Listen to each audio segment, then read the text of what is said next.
Hey there, everybody. So, I have got Calcite Crystal Cleaning Part 2 going on. Yeah, that's what we're going to be doing.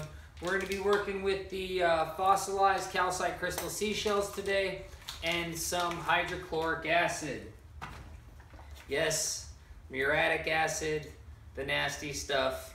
So, when you have the nasty stuff, make sure you have your respirator, your rubber gloves. Longer rubber gloves would be better, but I'm going to use these. And some sort of eye protection. I have clear eye protection somewhere. I couldn't find it. You know, we're still not fully moved in yet, so there's that. So that's what we're going to be doing today. Video shouldn't be too gosh awful long.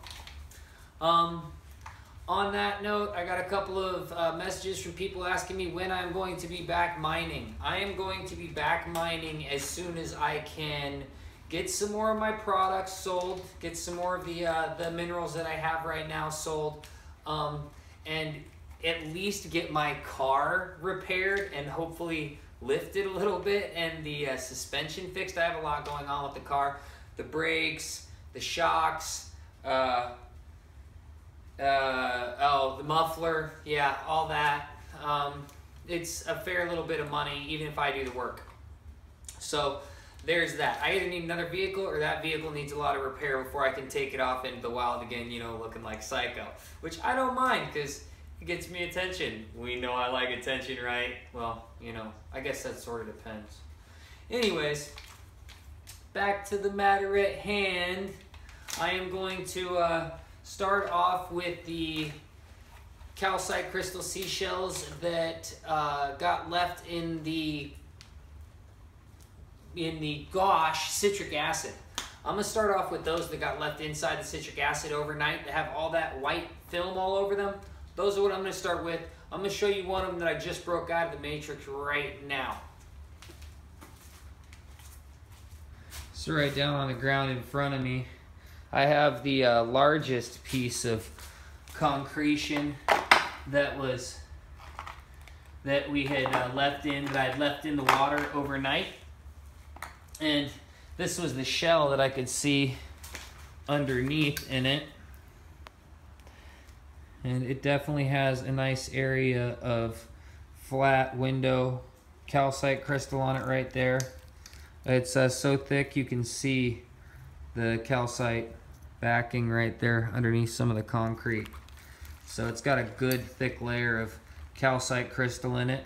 And to take all this stuff off, the easiest way, it will scratch off apparently, but I don't want to scratch the stone either. The easiest way that I've found is using hydrochloric acid. And the benefit to using hydrochloric acid is that it also polishes the shells really nicely, and the you notice that the concretion is sort of really white after being in the citric acid bath. Well, it will also bring this back to more of its original color and give it a polished look. So we're going to get to that in just a second. Here are the supplies that you will need for what I'm going to be doing in this video, which is cleaning and polishing calcite crystal seashells with hydrochloric acid. And the reason I would use citric acid before hydrochloric acid would specifically be to remove all the dirt. I'm sure hydrochloric acid will remove the dirt, but it won't remove it as gently, and hydrochloric acid will eat one of these calcite crystal seashells up in like 30 minutes. It'll be gone, completely gone. So what we're going to be doing with them is very fast. You don't move very fast, but it happens relatively quickly. So obviously you need some muriatic acid, some baking soda, some calcite crystal seashells up at the top up here. I guess I can do that, huh?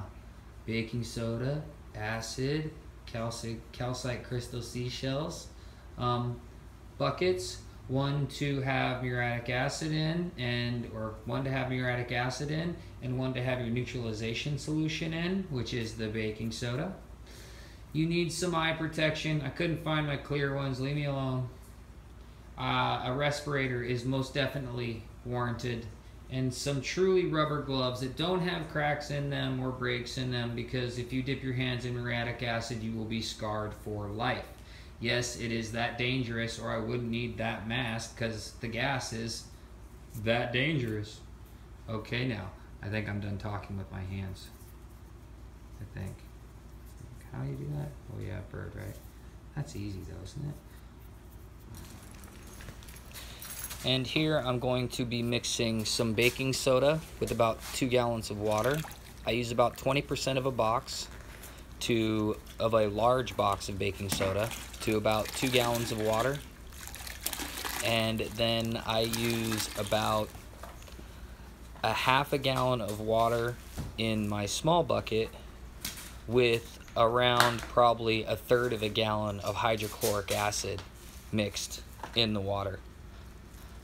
That's about the ratio that I have mixed to, or that I have it diluted.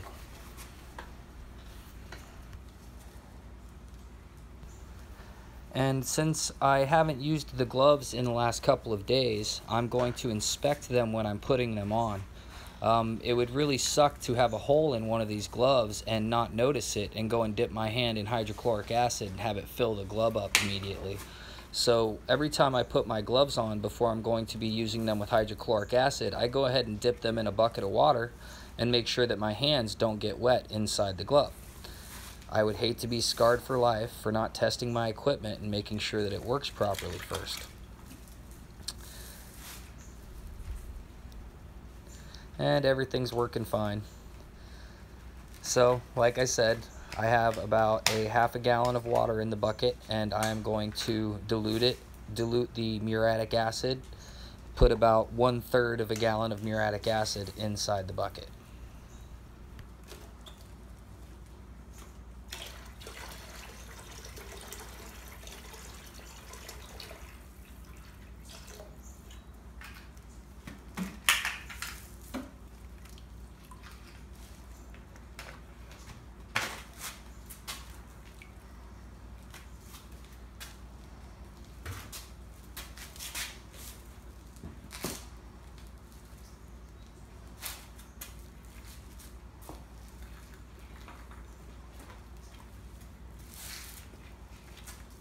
Even though the acid is diluted, it works extremely fast. If I'm just polishing a piece, I usually put it in there and just agitate it for about 5 or 6 seconds, and that's about it. As you can see here, this piece I'm using right here does not have a lot of crystals showing on it. I'm not really worried about it being in the acid longer than 5 or 6 seconds, but I'm still only trying to get a polish on it. I'm not really trying to remove too much. I inspect it.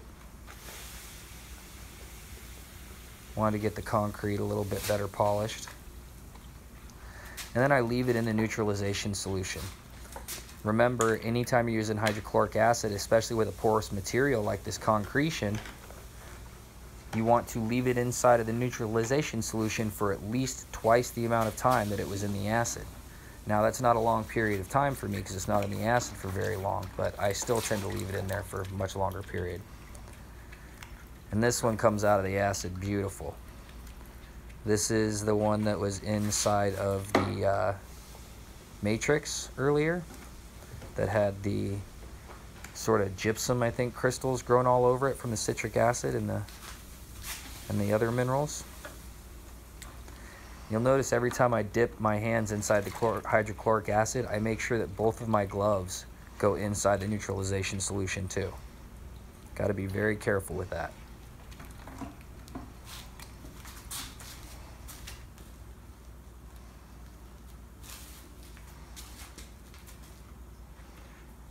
What I'm noticing about this piece as I'm looking at it is that it seems like there is more crystal hiding underneath some weak and decomposing shell. So I'm dipping the top end in the acid and just sort of watching it eat away the shell that's already decomposing and hoping that it reveals a lot more crystal underneath. More than a couple of times I've dipped a piece inside the hydrochloric acid that didn't look like much, and the very weak amount of shell would come off immediately and a very beautiful polished face of crystal would show. So I was just trying to get it to face some more.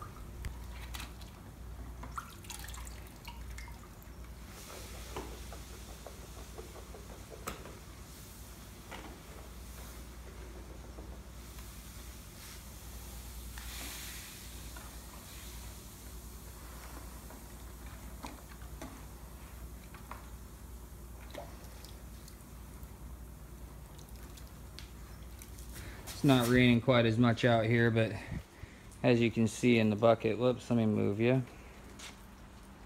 As you can see inside the bucket, there's still bubbles coming up from it being dipped inside the hydrochloric acid, and I want all of that to neutralize. So I'm letting it sit in there for a good period of time after it was inside the hydrochloric acid. But I didn't look at them without my glasses on, and look at what that one came out to do. And it should be nice and shiny like that too. It's a gorgeous piece right there. That beautiful piece, being able to see into it like that, is much more valuable than that whole piece of brick was with this hiding underneath of it, that's for sure. That is a score. Hidden in a mountain of trash. Yep, that is a score right there. That's a beautiful, beautiful crystal. Beautiful clamshell crystal. Yes, there is.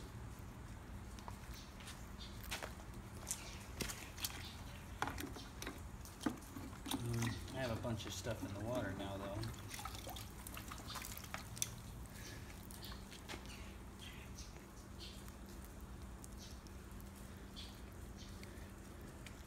Pretty cool. This is one it's got some interior dog teeth poking down that you didn't see at first. Right in there. Yeah, it's a pretty cool little piece. So those teeth weren't exposed before.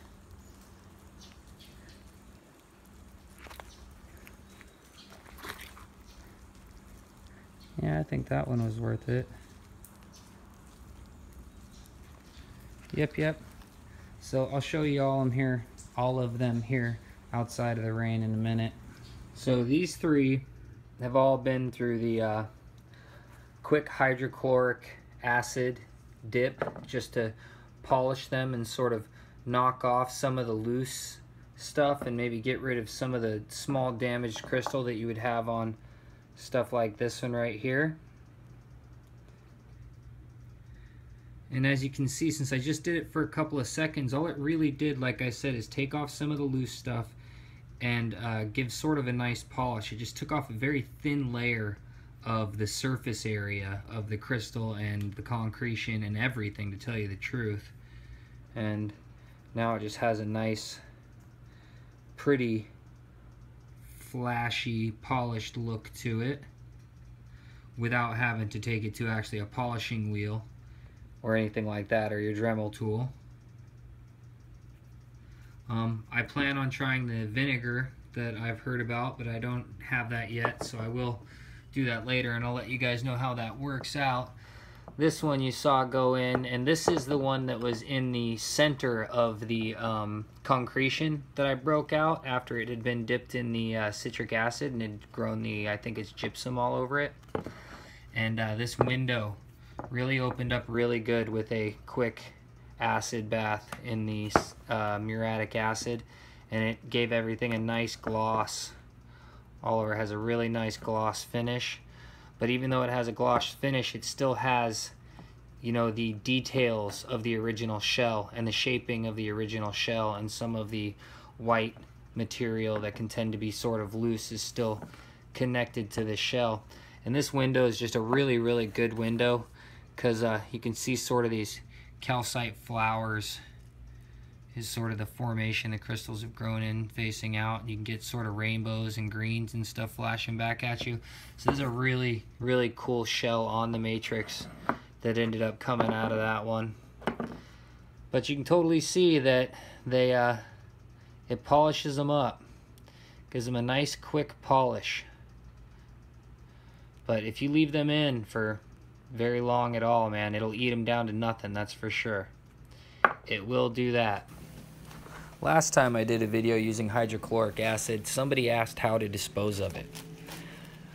The first thing I do is I take my smaller 2-gallon bucket and I stick it inside of my 5-gallon bucket in case any of the bubbling overflows, then I know it's contained. Second thing I do is I wait until my acid is very dark, where it's almost black. It's a super dark green color, and when I put specimens in it, it doesn't bubble like it used to. It barely works. Then I pour some baking soda in it, and it immediately puffs up like you saw. And I just keep pouring baking soda in it until this reaction that you're seeing doesn't happen anymore. You know, sometimes it takes a little bit for all the bubbles to go away and for me to see that it's not happening anymore. But once the reaction has stopped happening,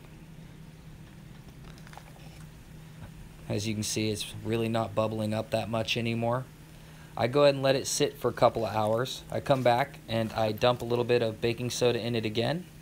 Then I take my small bucket and I dump it down the toilet. That's pretty much what you need to do, what I read up on and what I found out about. And that neutralizes the acid and makes it safe. Well, I hope this video was informative. It took me longer to get published than I wanted it to. Not that any of that matters.